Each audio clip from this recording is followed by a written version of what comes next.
Good morning दोस्तों, कैसे हो आप। मैं अंसल ठाकुर आपको अंसल क्लासेज में स्वागत करता हूं।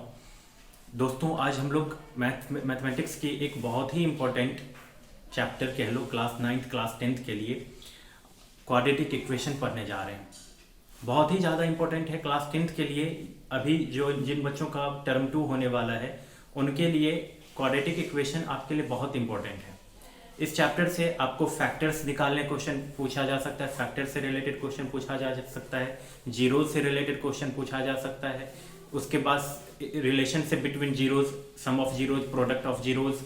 उसके बाद हम लोग इसमें वर्ड प्रॉब्लम, क्लास 10th में जो वर्ड प्रॉब्लम है क्वाड्रेटिक इक्वेशन के ऊपर बेस्ड, वो भी आपके लिए इम्पोर्टेंट है।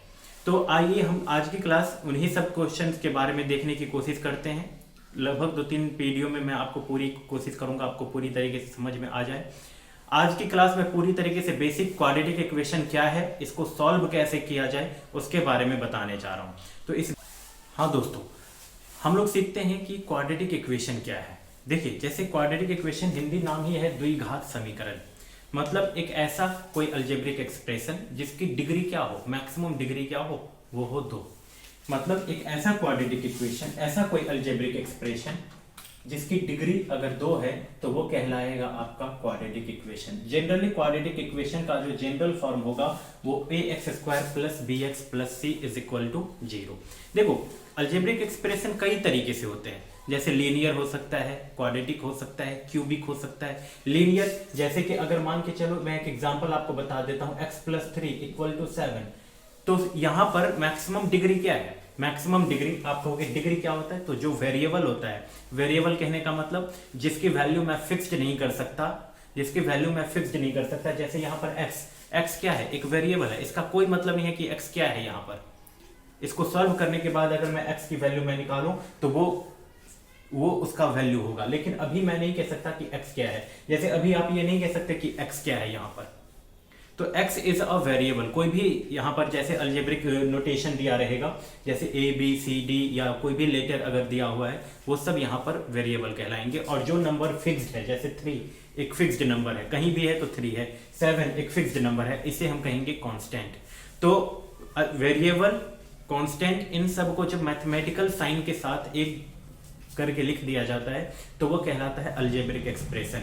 अब अलजेब्रिक एक्सप्रेशन में जो वेरिएबल है, उस वेरिएबल की जो मैक्सिमम पावर होती है वो उसकी डिग्री होती है। जैसे इसका जो पावर है, मैक्सिमम पावर यहाँ पर आपने देखा 1, तो 1 इसकी डिग्री है। तो अगर यहाँ पर पूछा जाए इसकी डिग्री क्या है, तो आप कहोगे डिग्री 1 है। और अगर कोई अलजेब्रिक एक्सप्रेशन जिसकी डिग्री 1 हो तो उसे हम कहते हैं लीनियर इक्वेशन। तो ये क्या है, लीनियर इक्वेशन है। जैसे अगर मान के चलिए 3x² + 7x + 9, मान के चलो ये एक कोई इक्वेशन है। तो अगर यहां पर आपसे पूछा जाए ये कौन सा इक्वेशन है, तो आप देखो पूरे इस इक्वेशन में जो सबसे बड़ी पावर है x की, जो वेरिएबल है, मुझे बाकी से मतलब नहीं है, जो वेरिएबल है x की सबसे बड़ी पावर क्या है, तो आपने देखा x की सबसे बड़ी पावर 2, तो इसकी जो डिग्री हो जाएगी वो 2। और अगर कोई अलजेब्रिक एक्सप्रेशन जिसकी डिग्री 2 हो जाए तो उसे हम कहेंगे क्वाड्रेटिक इक्वेशन।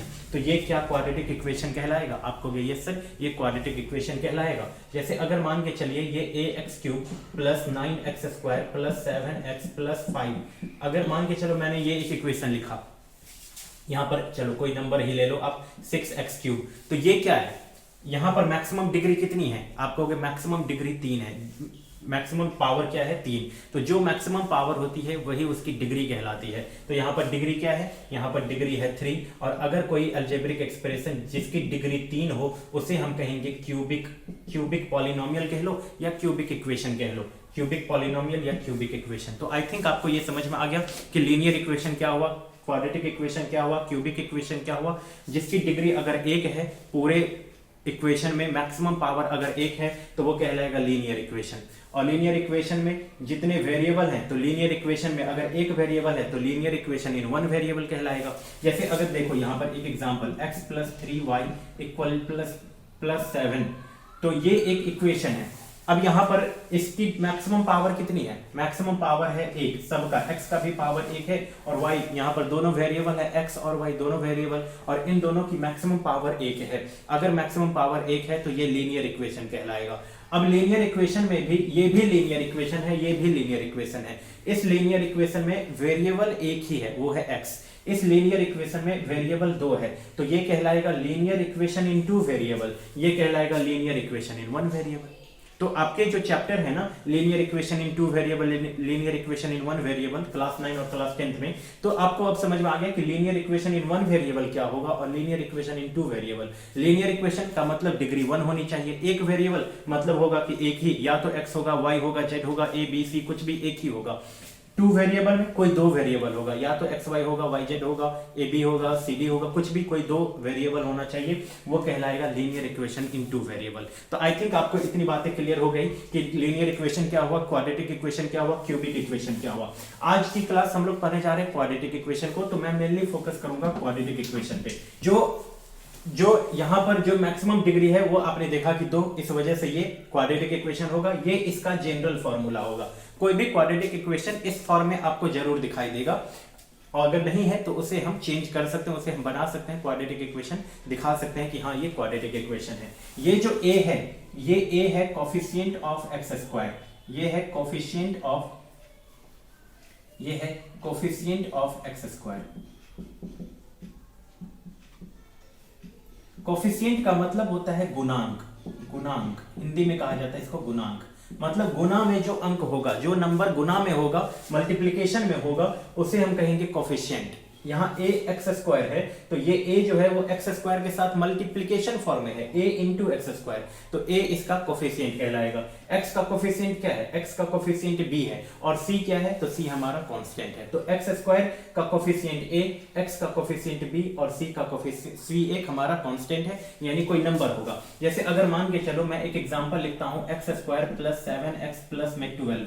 अगर मैं यहाँ पे पूछूं आपसे कि a क्या है यहाँ पर, तो देखिए एक्स स्क्वायर के साथ मल्टीप्लिकेशन में क्या है, आप सोचो कि 1 है, तो ये है हमारा a, और b क्या है, x के साथ जो कोफिशिएंट है, कोफिशिएंट अभी बताया गुना में जो अंक होगा, यानी मल्टीप्लिकेशन में जो अंक होगा, तो मल्टीप्लिकेशन में 7 है, तो b मेरा 7 है, और c मेरा क्या है, कांस्टेंट यानी कि 0। तो x square plus 7x plus 12 अगर 0 है, तो ये इसका एक क्वाड्रेटिक इक्वेशन का एक जनरल फॉर्मूला हो गया।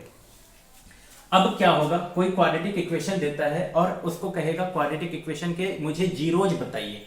क्या कहेगा, आपको जीरोज बताइए या फैक्टर बताइए। तो मैं दोनों तरीका बता देता हूं, आप फैक्टर निकालोगे और उसी से एक स्टेप आगे बढ़ोगे, आपको जीरोज मिल जाएगा। फैक्टर क्या होता है, फैक्टर को हिंदी में कहा जाता है गुणनखंड।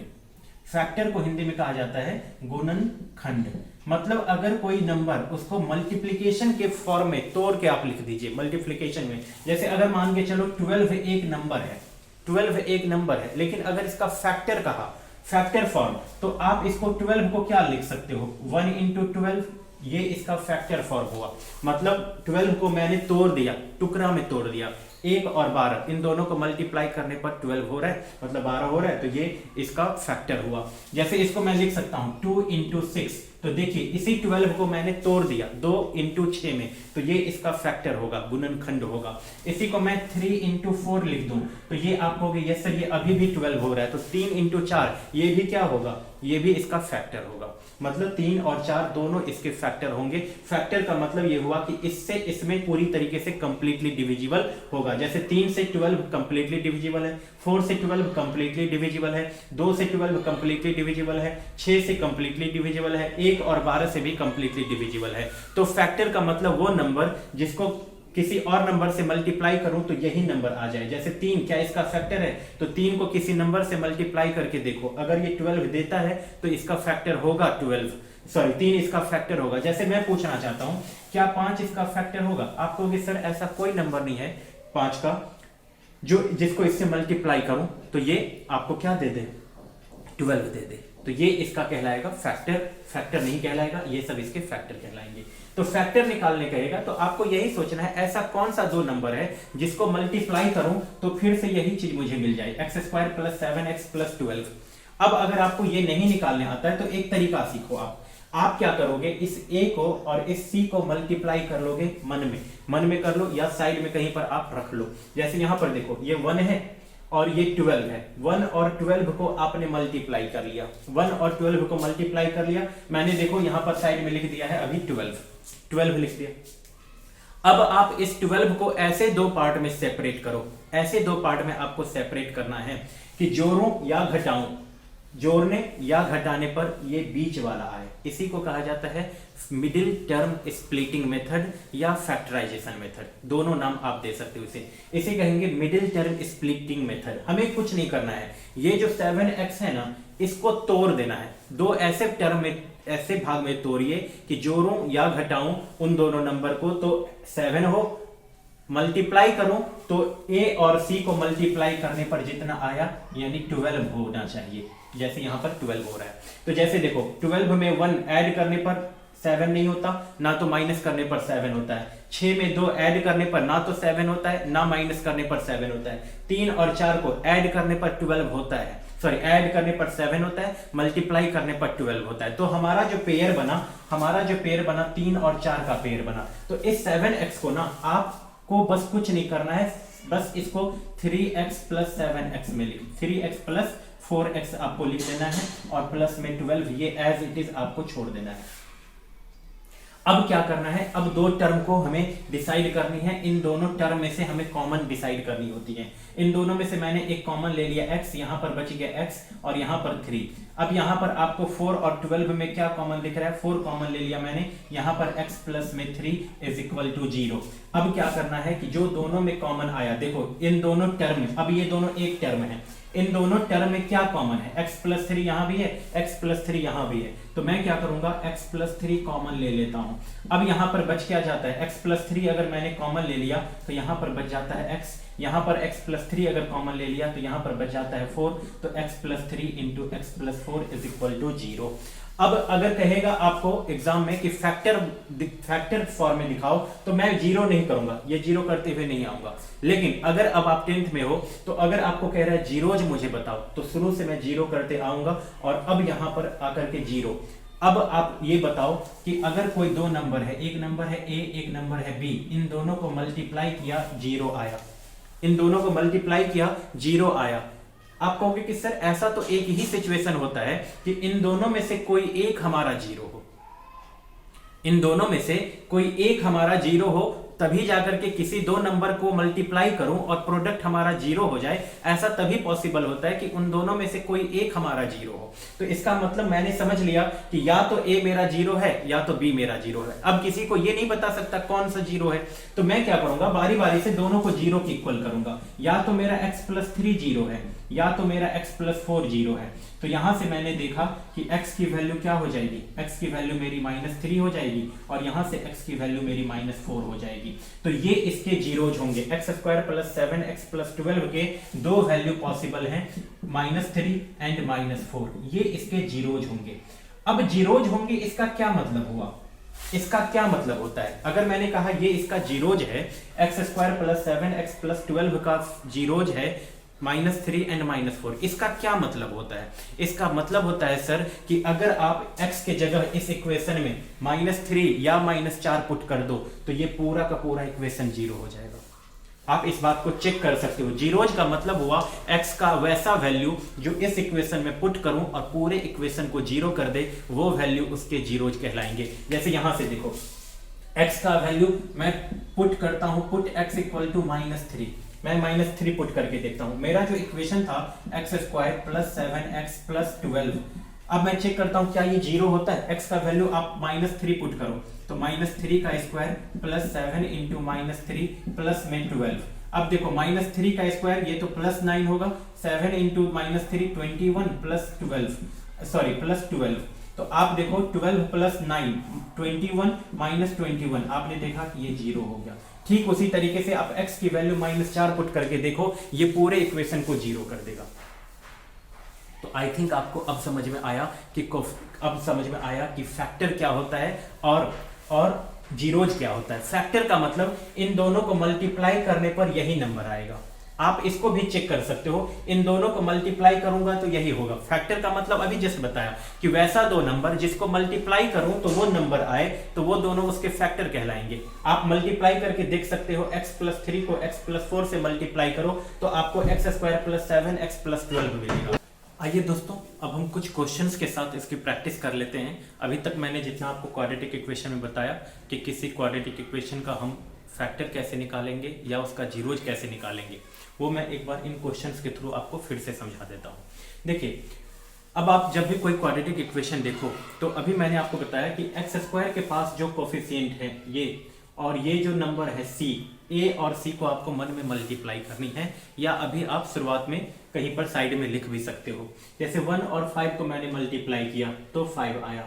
अब आपको मन में सोचना है ऐसा कौन सा दो नंबर है जिसको मल्टीप्लाई करूं तो 5 आए, ऐड या सब्ट्रैक्ट करूं तो 6 आए। आप कहोगे कि सर ऐसा तो दो नंबर है 5 और 1, इन दोनों को मल्टीप्लाई करने पर 5 ही होता है और ऐड करने पर 6 मिल जाता है। तो इसका मतलब बस मुझे यही करना है, इस 6 को ना आपको 5x और प्लस x में कन्वर्ट कर देना है, 5x प्लस 1x या x, इस और कुछ नहीं करना है। यही है middle term splitting. Middle term को आप स्प्लिट कर दो, तोड़ दो, ऐसे दो भाग में तोड़ो कि मल्टीप्लाई करूं, इन दोनों को मल्टीप्लाई करूं 5 और 1 को, तो मल्टीप्लाई करने पर a और c को मल्टीप्लाई करने पर जितना आया वो होना चाहिए, और ऐड या सब्ट्रैक्ट करूं तो ये मिडिल वाला होना चाहिए, बस और कुछ नहीं करना होता है। और इसके बाद जो साइन है उसका सही से आप यूज कर लो, और कॉमन को सही ढंग से ध्यान से कि क्या कॉमन होगा उसको कॉमन ले लो, आपके क्वेश्चन बन जाएंगे। जैसे यहाँ पर मैं इन दोनों में कॉमन एक्स स्क्वायर और 5x में इन दोनों में कॉमन आपको x दिख रहा है तो यहाँ से x प्लस 5 हो जाएगा, और इन दोनों में कॉमन x और 5 में क्या कॉमन दिख रहा है, कुछ नहीं कॉमन दिख रहा है तो 1 कॉमन दिखता है, तो 1 कॉमन है इन दोनों में, तो x plus 5 is equal to 0। तो यहां से आपको कॉमन दोनों में x प्लस 5 है तो x प्लस 5 रख लो, और यहां पर बच गया आपका x और यहां पर बच गया 1, तो x plus 1 is equal to 0। अगर आपको फैक्टर निकालने कहेगा तो आप जीरोस करते हुए नहीं आओगे, यहीं पर आकर के छोड़ दोगे, यही आपका फैक्टर है।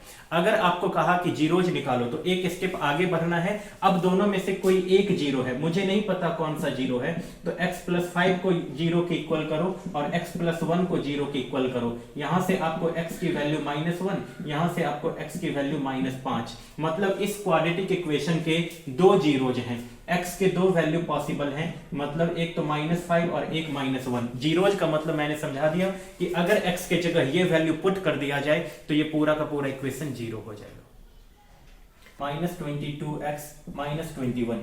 अब आपको क्या करना है, यही सेम चीज कि 8 और 21 को मल्टीप्लाई कर लेना है, 21 इंटू 8।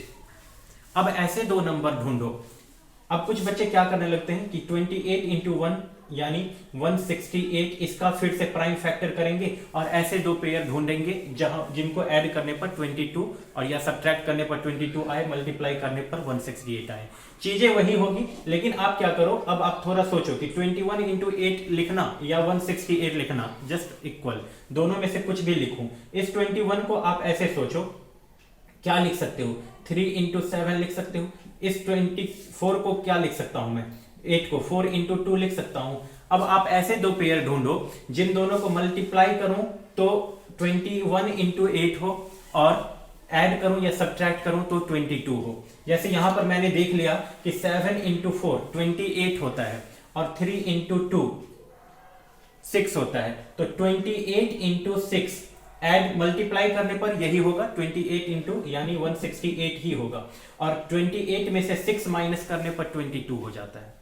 तो मुझे पेयर मिल गया। इस 28 को मैं क्या कर लूंगा, इस 28 को मैं कर लूंगा, मुझे करना है, अब ध्यान देना है आपको, यहां पर करना है माइनस में 22, माइनस में 22, इसका मतलब 28 में से 6 माइनस करने पर 22 होता है। ये तो मैं जान गया, लेकिन आपको ध्यान देना है ना, यहां पर साइन क्या रखना है, माइनस में 22। तो माइनस में 22 कब होगा, जब मेरा माइनस में 28 हो प्लस में 6 हो, ये भी ध्यान देना है। अगर यहां पर प्लस में 22 होता, प्लस में 22 होता तो फिर 28 माइनस 6 में करता।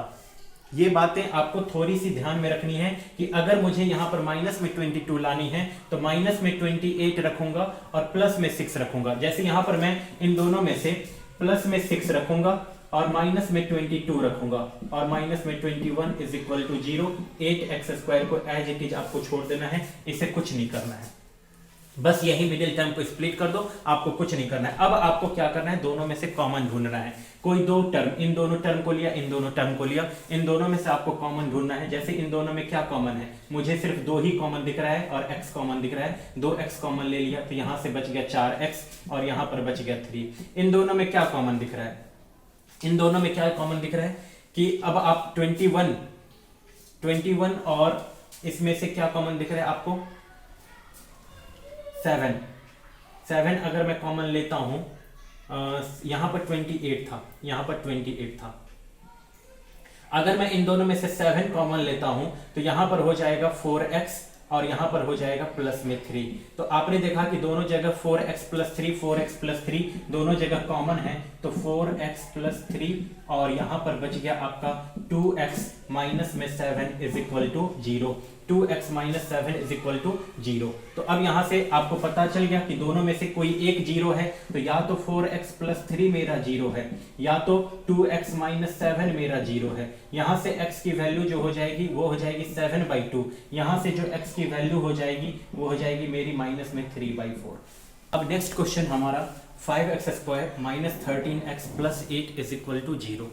अब इसको कैसे करूं, फिर से वही चीज, आप 5 और 8 को मल्टीप्लाई कर लो, 5 इंटू 8 होता है 40 का ऐसा फैक्टर ढूंढो जिसको ऐड करूं या सब्ट्रैक्ट करूं तो आपको 13 आए, मल्टीप्लाई करने पर 14 आ जाए। फैक्टर का मतलब मल्टीप्लाई करने पर तो 40 होगा ही, ऐड या सब्ट्रैक्ट करने पर क्या हो जाए, 13 हो जाए।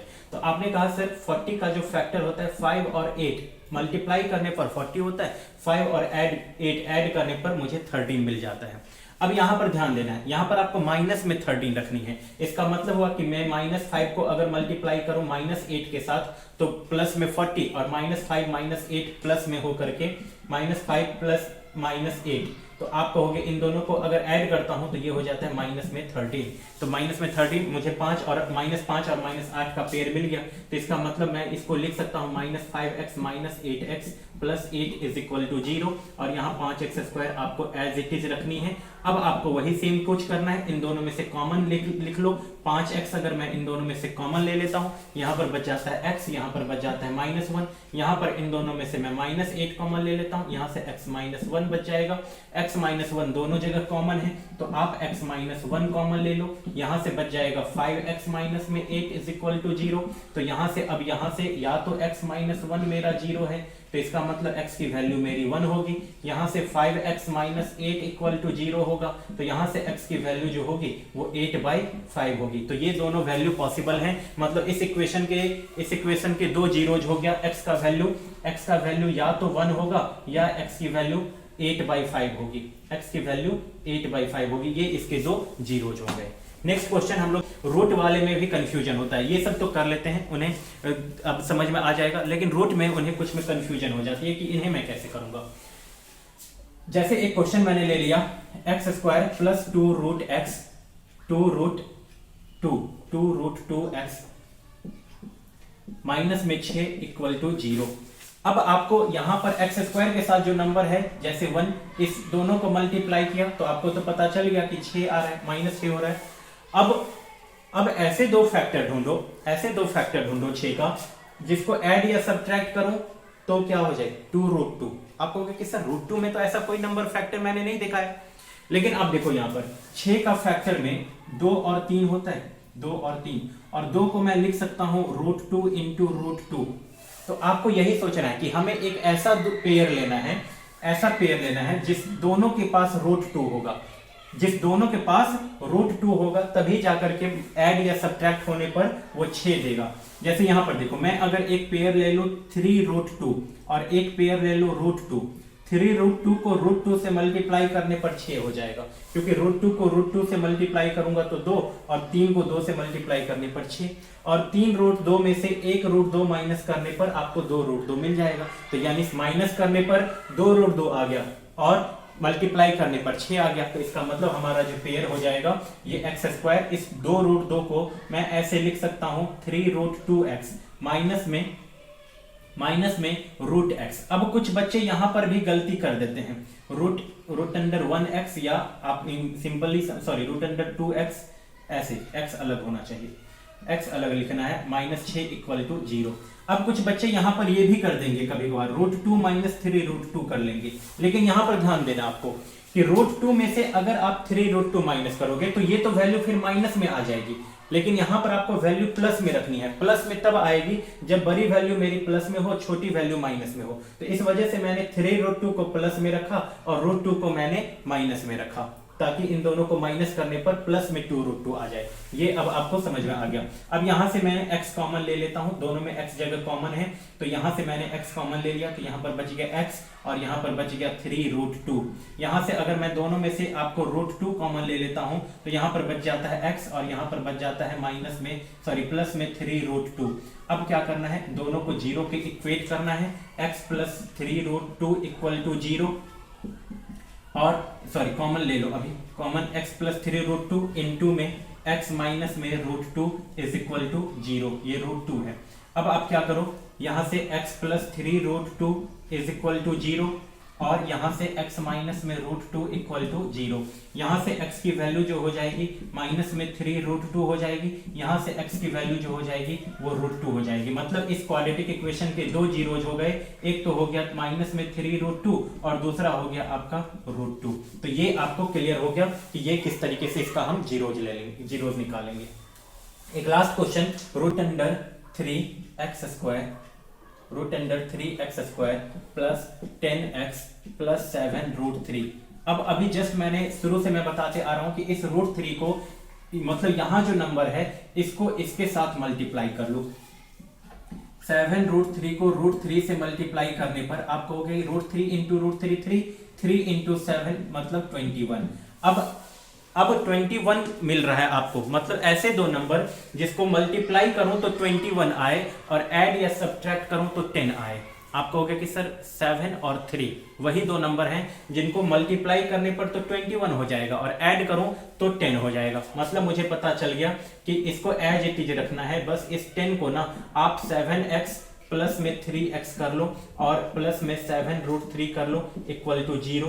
अब इनमें से आपको कॉमन ले लेनी है, जैसे √3x² और 7x में से क्या कॉमन दिख रहा है, मुझे कुछ कॉमन नहीं पता चल रहा है तो मैं यहां से x की कॉमन दिख रहा है तो x कॉमन ले लिया, यहां पर बच गया √3x और यहां पर बच गया प्लस में 7। अगर इन दोनों में से मैं कॉमन लेता हूं तो इन दोनों में से मुझे क्या कॉमन दिख रहा है, इन दोनों में से मुझे कॉमन दिख रहा है, आप कहोगे √3 कॉमन अगर मैं ले लूं तो यहां से √3x प्लस में 7 ये आपका कॉमन हो जाएगा। अब यहां पर √3x प्लस 7 दोनों में कॉमन है, √3x प्लस में 7 और यहां पर बच जाता है x प्लस में √3 इज इक्वल टू 0। तो यहां से मैं अब दोनों को 0 के इक्वल करूंगा, √3x plus 7 is equal to 0, x plus √3 is equal to 0। तो यहां से x की वैल्यू आपको माइनस में √3 मिल गई, माइनस में √3 और यहां से x की जो वैल्यू हो जाएगी वो हो जाएगी -7/√3। और आपको पता है कि डिनोमिनेटर कभी भी रूट में नहीं होना चाहिए, इस वजह से मैं यहां पर रैशनलाइज कर दूंगा इसको √3 से ऊपर नीचे मल्टीप्लाई, तो ऊपर हो जाएगा आपका, ये हो जाएगा आपका आंसर, आपका हो जाएगा x की वैल्यू हो जाएगी, एक हो जाएगी -7√3/3 और दूसरी वैल्यू हो जाएगी माइनस में √3। तो ये दो वैल्यू हमारी आंसर हो जाएगी, मतलब इस क्वाड्रेटिक इक्वेशन के जीरोज हो जाएंगे। तो मैंने कोशिश की है कि एक मिडिल टर्म स्प्लिटिंग मेथड से आपको पूरी तरीके से समझा दूं कि हम किसी क्वाड्रेटिक इक्वेशन का रूट कैसे निकालेंगे। अब नेक्स्ट वीडियो में मैं आपको डी वाला फॉर्मूला, ज्यादातर लोग डी वाले फॉर्मूले से उसे जानते हैं, लेकिन एक्चुअल जो उसका नाम है श्रीधराचार्य फॉर्मूला, श्रीधराचार्य फॉर्मूला से मैं आपको नेक्स्ट वीडियो में किसी क्वाड्रेटिक इक्वेशन का रूट हम कैसे निकालेंगे वो सीखेंगे। और एक और वीडियो में मैं आपको लास्ट में एक ऐसा मेथड बताऊंगा कि आप किसी क्वाड्रेटिक इक्वेशन को बिना पेन उठाए, जो कहते हैं बिना पेन उठाए आप उसे सॉल्व कर सकते हो, या उसे ऑप्शन देखे के, अगर आपके पास ऑप्शन है तो आप ऑप्शन से उसे टिक कर सकते हो कि इसका आंसर क्या होगा। तो नेक्स्ट वीडियो में मिलते हैं हम लोग, इस वीडियो को देखिए और अगर कहीं पर डाउट लगे, जो क्या नहीं समझ में आए कि क्या हुआ, यहाँ पे आप मुझे कमेंट में बता सकते हैं और नेक्स्ट वीडियो में हम लोग इससे आगे की बातें करते हैं।